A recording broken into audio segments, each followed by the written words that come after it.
Thank you for having me, Hani, and Happy New Year.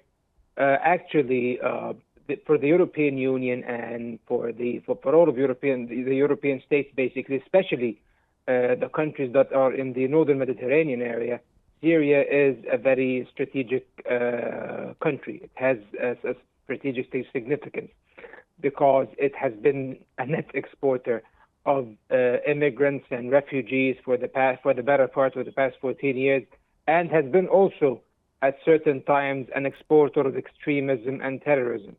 And of course, Syria also is ripe with many natural resources and economic opportunities that the Europeans can take advantage of.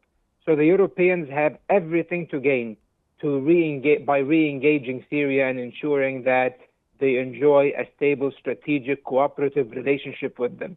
And that's why many European countries were the first to communicate with the new government in Syria after the fall of the regime of President Assad, despite the shady background, the very shady background that the new rulers of Syria come from. However, of course, in the world of geopolitics, it's always governed by interests and nothing else. So now they have to engage them, and they are taking the initiative in order to gain significant leverage.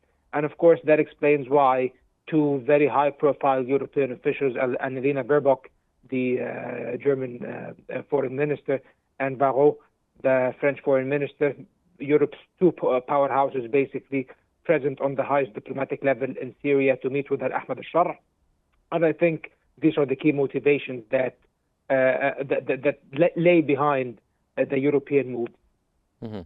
Well, the German and French ministers, have emphasized inclusivity and diversity in Syria's new political framework. Now, given Syria's complex ethnic and sectarian makeup, how feasible is this goal really? An integral part of European foreign policy is paying a very significant amount of lip service to the files of human rights. And these files include, of course, respecting diversity, inclusivity, religious freedoms, and whatnot. And of course, these are matters that are very concerning in post-war Syria, because at the end of the day, the civil war that Syria has suffered from for the past 14 years was of a sectarian nature. And we have seen sectarian-motivated killings that caused thousands of victims from both sides over the past 14 years. And now, of course, with the current composition of the government, which is basically dominated by Hayat Tahrir al-Sham and its allies, they are from organizations that at least subscribe partially or used to subscribe to a jihadist extremist ideology. And what lays on the heart of this ideology is an anti-Christian sentiment and an anti-Shia sentiment and an anti-Druze sentiment, anti-everything that does not agree with worldview of religion and life, basically. And of course, since the fall of President Assad, we have seen a very concerning trend of rising sectarian attacks and vindictive actions and acts of reprisals against individuals from the Alawite minority, with reports of dozens, if not hundreds, of people being summarily executed. Of course, the current government has distanced itself from these actions and said that these are individual acts and that they will contain the situation. However, so far, the acts of reprisal, according to various reports by human rights organizations, have not receded substantially. So that's why the Europeans are paying lip service for that. However, will this be a determining factor in European foreign policy vis-a-vis Syria? I don't think so. Mm-hmm. Dr. Osman, now also the European ministers reportedly urged Syria's new interim government to remove Russian military presence in the country. How do you read this development? Now, you see, Saif, this could actually be a contentious point. This could actually be a deal breaker for the Europeans, and this is how they show their true intentions. The European Union, not even before the visits of the German and French foreign ministers, during the visit of the Kallas, the European High Representative, the EU High Representative, a week ago, she openly said that we will not raise sanctions imposed on Syria unless they end Russian presence inside in Syria. And now this has also been a key point of negotiation, basically.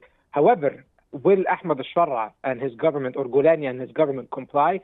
The question still remains, because they said that they are keen not to stage a humiliating exit for the Russians from Syria, and that they are keen on maintaining a strategic relationship with Syria, which is of that has historic significance, as you might very well know. However, at the end of the day, I think if Ahmad al-Sharra is placed under enough pressure, he would be more than happy to kick the Russians out at the end if substantial aid is provided and substantial support is provided by the West, the collective West, meaning the United States and its European allies. Basically, he's using the presence of the Russians as a bargaining chip. If you give me what I want, I will remove them. If you don't, then I will prolong their stay, basically. So I think that's how al-Sharra will take advantage of that. And I think this is what the European ministers are actually seeking, the elimination of Russian presence in Syria as part of the larger geopolitical war by proxy between NATO, which includes also most of the countries of the European Union, and Russia. Mm-hmm.